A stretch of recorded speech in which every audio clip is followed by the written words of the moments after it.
Okay, so materials involved. This is the slip jar.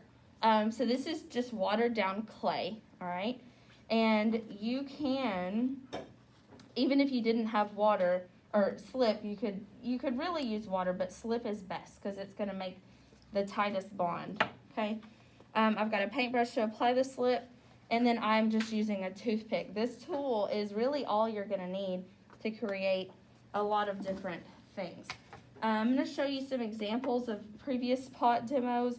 I'm going to talk to you about the feet on your pinch pot and the thickness of the walls and things like that, trying to get that consistent. I'm also going to talk about different ways that you can make feet, and then different shapes that you can make your pot as well, because they do not all have to be just your standard round pot with the circle coil on the bottom. So I'm going to show you how to do all that and more examples later. So whenever you start, you are going to receive your bag of clay, and the very first thing you're going to do with it is, how many objects are you making, first of all, with your ceramics? 2. Yes, you're making a pinch pot, and what's the other thing? A thing, yes. Anything except for something school appropriate, right?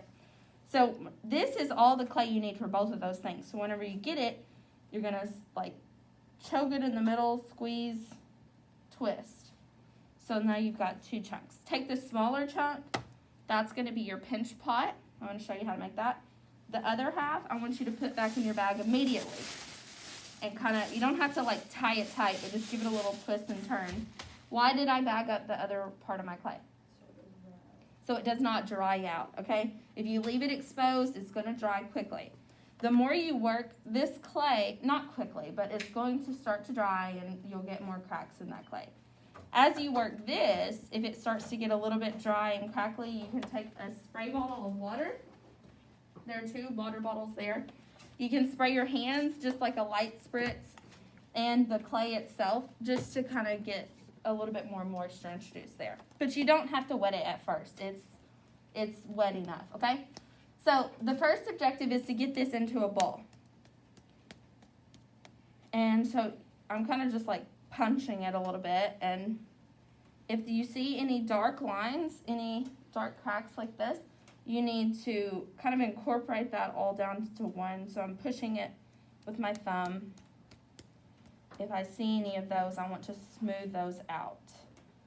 So I'm pushing that around because I don't want cracks and all that.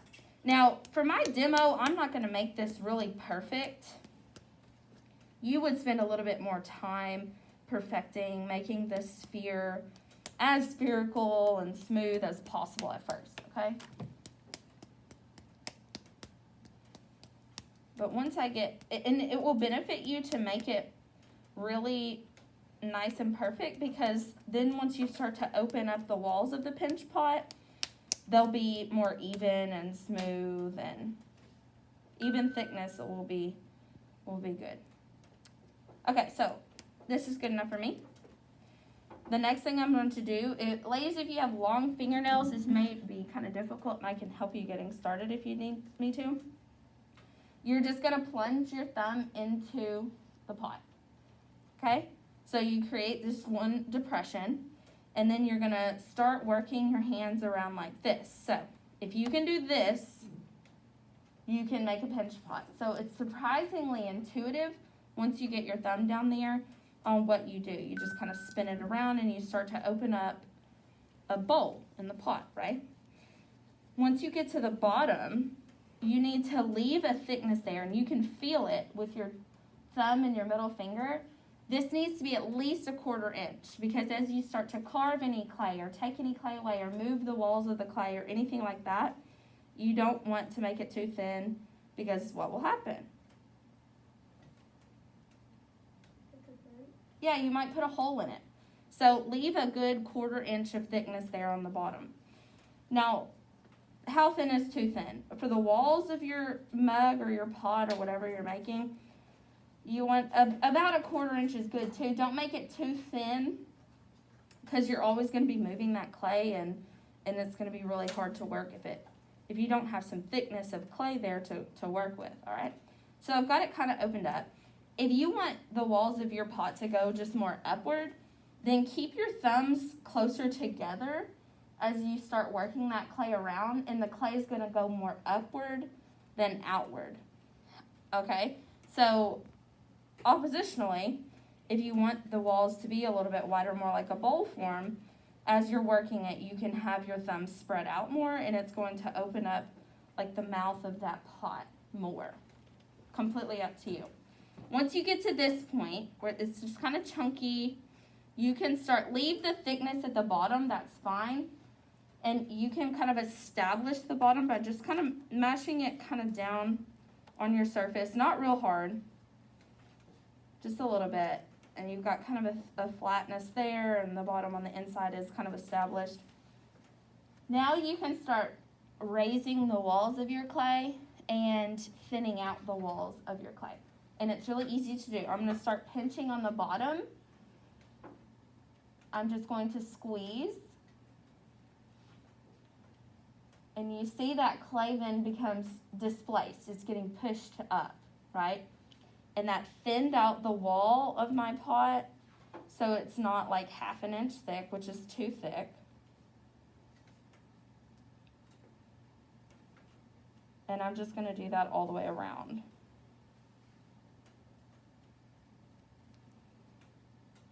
I'm trying to make it kind of even, but you can always adjust and change things later. You can like manhandle your clay. You don't have to be like nervous about moving it around. The only thing I advise is you don't overwork it. So get it where it needs to be, and then try not to like push the clay around as much. You can always refine it and smooth it and all that kind of stuff. But as far as the pushing clay around kind of thing, you really it's called economy in your work. Get in there, get the job done, and get out kind of thing. So now I'm working on refining. You guys would want to do this a lot because you're going to have 2 class periods to do this, okay? So I'm just going around and I'm feeling around for the thickness of the walls. I want them to feel kind of even, yada, yada. But this is pretty good, okay? Then I would go along the outside, smoothing all that. That's pretty good for demo purposes, all right? Now I want to address the bottom. I need to do something here, or at least I want to. You can leave it flat if you want. I showed you guys how this is a pinch pot that just has a flat bottom, and that's fine. I showed you a couple other ways that you can address the foot on a bowl. I've shown you some that have pegs, and then I showed you one that has just a round bottom, which is but all of them are made with a coil, all right? So I'm gonna grab a little piece of my clay, and a coil is really easy to make. We all know how to make coils. You've done this with Play-Doh since you were a kid, or when you were a kid. So you start out like this, and you want it to kind of be like pencil thickness. You don't want it to be too thick.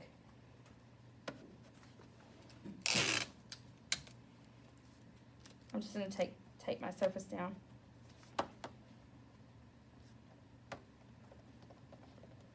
Pencil thickness is a good kind of measurement for a coil. It could be chunkier than that. It kind of doesn't matter. It's up to you. The general rule of thumb as far as the thickness of your clay is the thickness of a thumb. If it's thicker than that, too much thicker, it might trap moisture or air and explode in the kiln, which sounds a lot more dramatic than it is. It just kind of bursts, and it might affect some other objects in there. But I'm not talking like an elementary school girl thumb. I'm talking like a big jumbo man thumb, okay? So I've got a coil here. I'm going to take my toothpick. I'm going to see about how, I'm just going to make this one a circle. And I'm going to take apart the excess clay. See, okay, if they come together right there, I think that's a good measurement. I'm going to slip and score these 2 pieces together. So here is your demo on that. I'm scratching the clay where the 2 pieces are going to come together. I'm just giving it texture. I'm going to take a paintbrush. You do not have to add a whole lot of slip. It's just a little bit, a couple little dots. Smush together. Smooth. And now here's the point where you can really kind of get in there a little aggressively to move that clay around. and get that smoothed out. You definitely want to slip and score if you're attaching two pieces, and here's why. If you just kind of smush them together like that, right now they may stick together, but that's just because there's moisture in the clay. Once this clay dries out, and especially once it gets fired, then they're just two dry pieces that weren't incorporated together, right? So they are definitely going to fall off. And no, we can't use super glue because the ceramic's too porous. It does not work. Hot glue doesn't work. They pop right off. What we have to use is epoxy. Has anyone in here ever used epoxy before? No? Yes? Okay, so it's a dual injector thing that I get from Lowe's. And how does it smell, Jamari? It burns your nose hair. Which is like appropriate because it smells like burnt hair. That's what epoxy smells like. We don't want to use that. So slip and score. So I'm going to attach this on the bottom again. And this can be pretty rough texture all the way around. And you notice I'm not dwelling on the pattern of the scratches. Now you could go in here and like kind of trace where your coil is going to be. But I know that I have to smooth that whole area out anyways. So I'm just going to scratch this whole part. Slip and score on, or I'm going to add slip just to one side. That's fine. You just need a little bit to kind of help guide it. Now I'm going to now I am smushing it into the clay, kind of firmly, pressing it downward. But I've got to smooth out those joints and all that chicken scratch. I'm going to show you how. You can clearly see, right here, you can see a dark line right there, right? And then that I know I need to smooth out, all where there's a dark line, all the way around. And you can see if a toothpick works just fine for smoothing that down. And you can see how now it looks like just one piece of clay, right? It looks like it was kind of carved out. So get rid of those dark lines where you have the two pieces joined, and they will be more firmly incorporated together, all right? And you're going to do the same thing on the inside of the coil. But my toothpick can't really get down in there. However, I have a lot of wooden tools up here. You could even use, maybe you could get in there with your finger, or there's the back end of a paintbrush. Could get in there if you don't have tools. Talking to you people at home, really. You can smooth that out with a tool. And you want to do that. You want to make all those joints, you want to address them all. Okay? So that's kind of briefly. And once you get finished with this point, you're going to put your initials into your object, because we're all doing relatively, well, the same process and very similar outcome. So I don't want anybody's things getting confused. Now lastly, I just want to show you some more examples and what you can do with excess clay. So I've got these are just circles cut out, and I've drilled a hole into them with a tool, and this is just earrings that I can slip some wire through and create, and I used this stencil to create it. So just with a small little chunk of clay kind of pressed down into a slab, you can make some interesting objects, and I always like to encourage students to use all of your clay. Now you don't have to, but I encourage you to. I'm going to put my initials in this one. I dropped my toothpick. Don't forget to put your initials in there. So here's the feet. These were also coils, okay? So the little tripod effect, that was one coil, and I used my toothpick to cut the coil into 3 pieces and slipped and scored on the bottom. This is how, you don't have to have just a round pot either.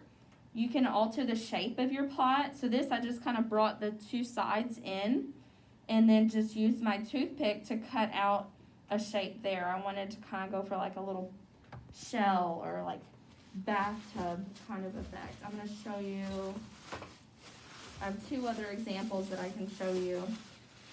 I made this one a little bit more square by like fluting the middle of each and squaring it off, and that's just a matter of kind of squeezing it into place, and that also has a round bottom. And then one last foot to show you. Coil cut into 2. And these, by the way, if you're doing this style, you don't have to make these all the same size, because once you cut and attach them, all you gotta do is give them a little shimmy down on the table, and it'll smush them down to where it sits flat for you. Okay? I did the same thing with this, how they're just a little bit flat on bottom. You can be creative with how you add the foot on your ball. So I've shown you multiple different ways that you can address that. So that is the gist of the pinched pot. We're going to go on video.